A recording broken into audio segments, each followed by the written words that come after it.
bonjour. Bonjour. Merci d'être dans les studios du Figaro. Alors, une petite polémique là qui, hier, a agité pas mal le landerneau politique sur le retour de Tokyo du Premier ministre dans un avion affrété spécialement, 350 000 €, alors qu'il y avait un autre avion de l'armée qui devait le convoyer. Scandaleux. Ça suscite votre indignation ou faut arrêter quoi, ce genre de... Je dis que il faut arrêter parce que c'est vrai que il faut évidemment faire très attention à l'utilisation des deniers publics. En même temps, il peut y avoir des circonstances qui fait que nous avons besoin, lorsqu'on est en charge de l'État, de moyens pour pouvoir assurer ses fonctions. Donc, à un moment, je ça crois mérite pas toute la polémique. Non, mais je crois qu'on est dans une perpétuelle polémique permanente de recherche, alors qu'on a des sujets graves à traiter. Et franchement, ce serait bien qu'on s'attelle vraiment à ce qui mériterait d'être dans l'actualité de façon approfondie. Vous avez des larmes sur cette droite en 1000 morceaux. Pécresse, Raffarin, Estrosi maintenant qui lance la France audacieuse. Qu'est-ce que vous dites de ça ? Je dis que d'abord nos adhérents, mais nos vrais adhérents, c'est qui les vrais adhérents ? Parce que nous avons des vrais adhérents, des vrais militants. Vous savez que attendez, vous parlez de qui, chez les Républicains, vous m'interrogez sur les Républicains. Mais Madame Pécresse est aux Républicains. Monsieur Estrosi est aux Républicains. Parce que les Républicains, c'est un parti politique où ceux qui souhaitent venir nous rejoindre payent une adhésion, participent à cette vie du mouvement. Et d'ailleurs, ils ont été plus de 100 000, ils ont été 100 000 à voter pour choisir le président de notre famille politique.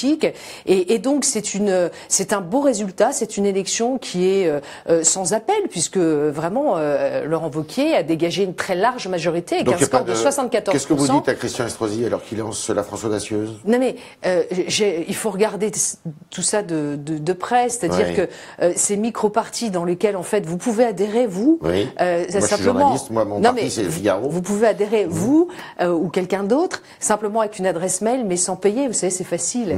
Donc en fait, ce sont des micro-partis. Mais ça donne quand même une impression de confusion.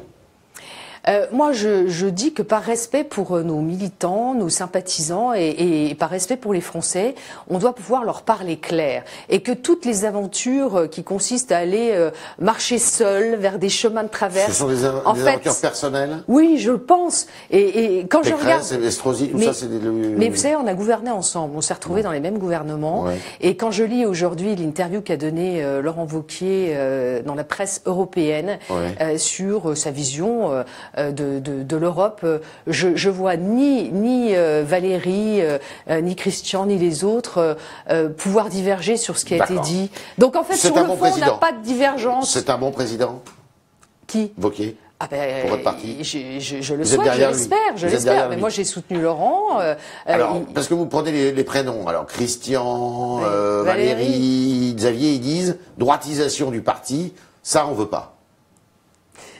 Donnez-moi un exemple. J'aimerais bien qu'on me donne un exemple. Non, le seul élément de langage que j'entends... Il est en train de flirter avec le Front National. Non, mais le seul élément de langage que j'entends, qui est récurrent, c'est notre parti politique, les Républicains, ne doit pas franchir une ligne rouge avec le Front National. Oui, c'est ça. Or, ils étaient tous présents au bureau politique lorsque, au moment des élections présidentielles, nous avons déterminé ensemble la ligne majoritaire de ce bureau politique qui disait quoi ? C'est pour ça qu'il faut sortir du mensonge. J'en peux plus d'entendre ce mensonge.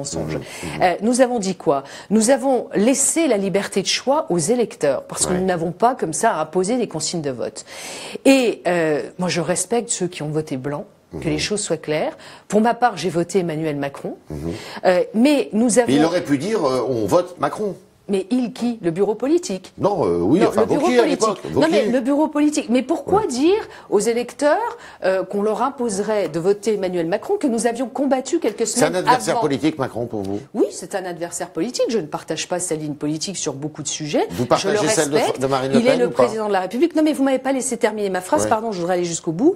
Nous n'avons pas donné de consigne de vote, mais nous avons appelé à faire battre Marine Le Pen. Et donc, tout le monde était là. Toutes les personnes dont vous me parlez Congrès étaient présents. Donc il faut arrêter de dire des mensonges. Il faut arrêter de dire des mensonges. Nous avons toujours été clairs sur ce sujet. Nous avons appelé à faire battre Marine Le Pen. Nous ne voulons pas d'alliance avec Marine Le Pen parce que son programme économique est une hérésie pour la France. Oui.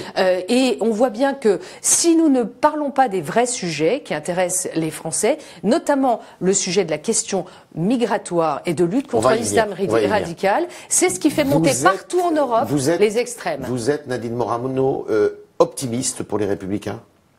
Moi, par nature, je suis optimiste et je crois qu'à un moment, vous savez, quand on est dans un parti politique, c'est bien d'y être quand c'est les moments des victoires, mais quand on traverse des difficultés, faut se serrer les coudes. Faut être là aussi. Et donc, je regrette que ceux qui ont bénéficié de l'étiquette des Républicains et qui, à l'époque, se faisaient élire sur cette étiquette, quand ça allait bien, quand il y a des difficultés, on les voit partir un peu ailleurs. Vous regrettez qu'ils jouent un peu les filles de l'air, là, ou Oui, moi, je préfère qu'ils soient tous dans notre famille politique. Je pense que c'est leur vocation. Vous parlez d'immigration. Oui. Mais alors, ce qui est terrible, c'est que Macron, il vous a un peu piqué vos sujets. Sur le plan économique, on a l'impression que c'est une politique de droite. Et là, on entend M. Gérard Collomb qui nous prépare un grand sujet, un grand projet sur l'immigration.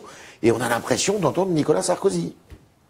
Quand vous écoutez Gérard Collomb, qui sur RTL dit la réalité catastrophique de ce qu'on est en train de vivre en ce moment, avec 95 000 demandeurs d'asile, alors qu'avant on était en moyenne à 60 000 demandeurs d'asile. Vous partagez son observation sur son constat, le constat, il est le bon. D'accord.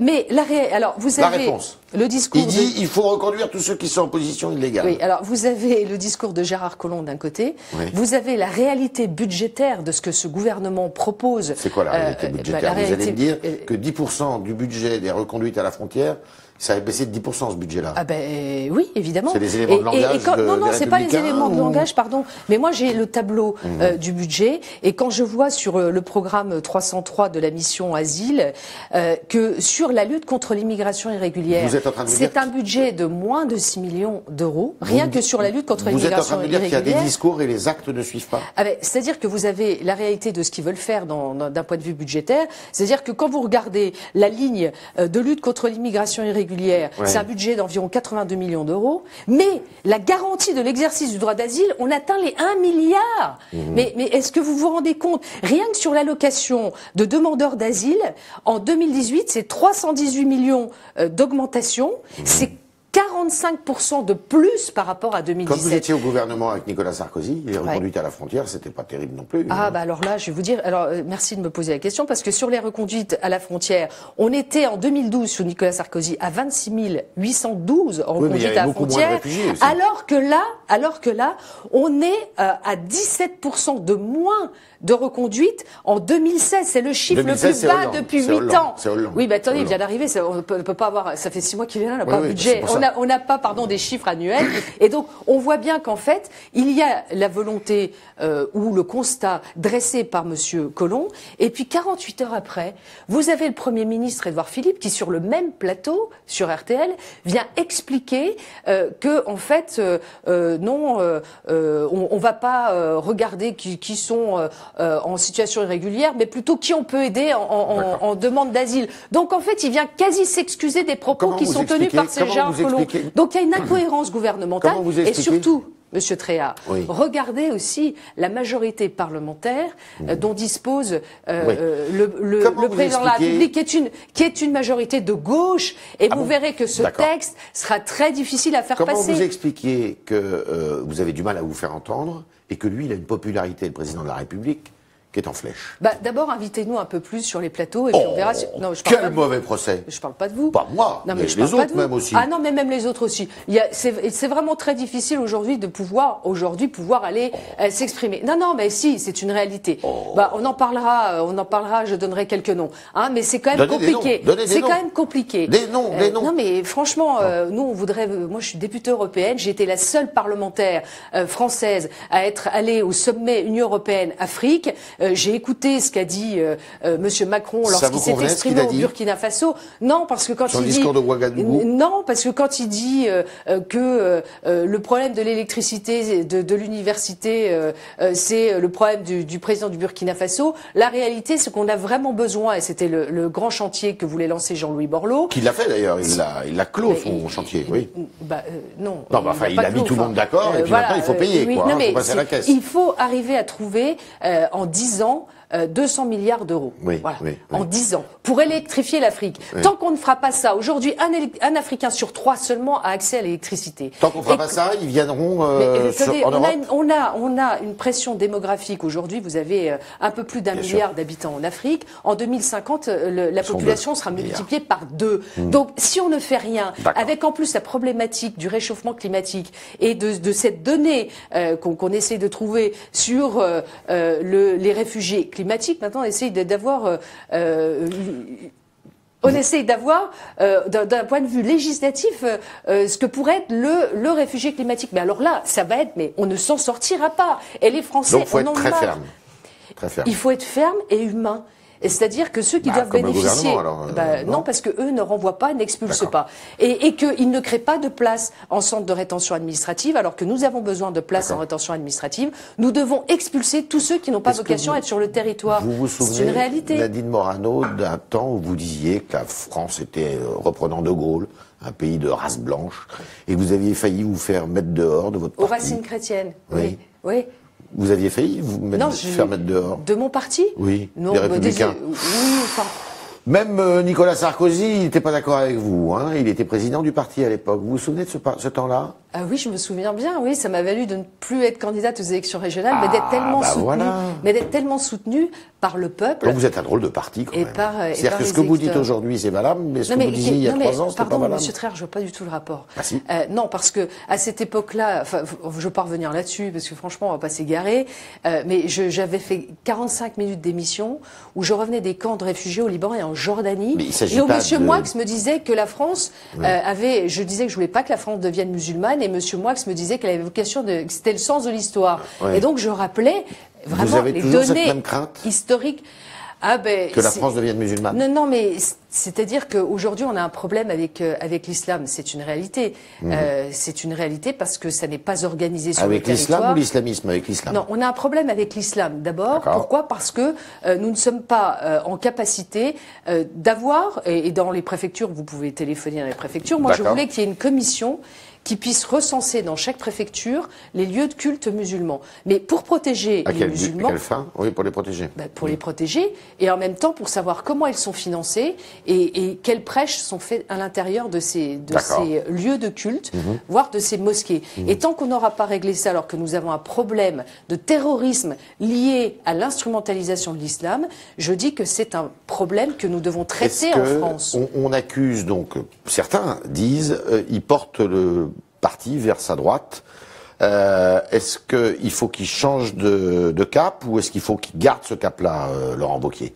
Mais je ne sais pas ce que ça veut dire d'aller vers la droite. Je dis que nous voulons une France qui soit respectée dans ses traditions et dans ses cultures, dans son identité. La France est un pays aux racines chrétiennes. La République est laïque. Chacun peut y exercer son culte, et heureusement, et c'est bien. D'accord. Mais en même temps, on ne doit pas se servir de la laïcité pour détruire ce qu'est la culture française. Donc c'est un combat. Donc vous C'est êtes un pour les combat. crèches, par exemple, dans les mairies? Moi, je suis favorable. Ah ben, vous savez, une crèche n'a jamais fait de mal à personne. Hein, ça se D'accord. saurait. Ouais. Et donc, vous savez, quand on regarde, moi, je suis née en 1963. La loi sur la laïcité a été adoptée en 1905. Et donc, 58 ans après, quand je suis née et quand j'étais petite, nous faisions les sapins de Noël à l'école. Ouais. On y mettait la crèche. Et à Pâques, on faisait même les œufs de Pâques. Mes enfants aussi. Et après, en 1989, soit 84 ans après l'adoption de la laïcité, L'histoire du voile à Creil.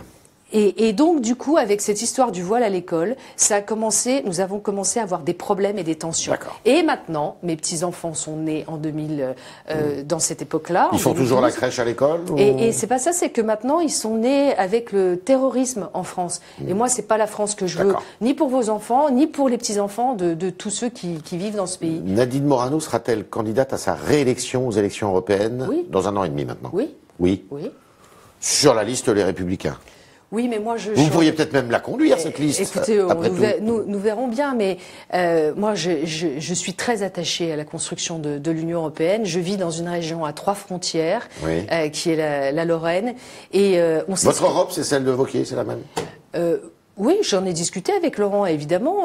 Nous sommes attachés à la construction européenne, mais nous voulons des frontières extérieures qui protègent. Nous voulons...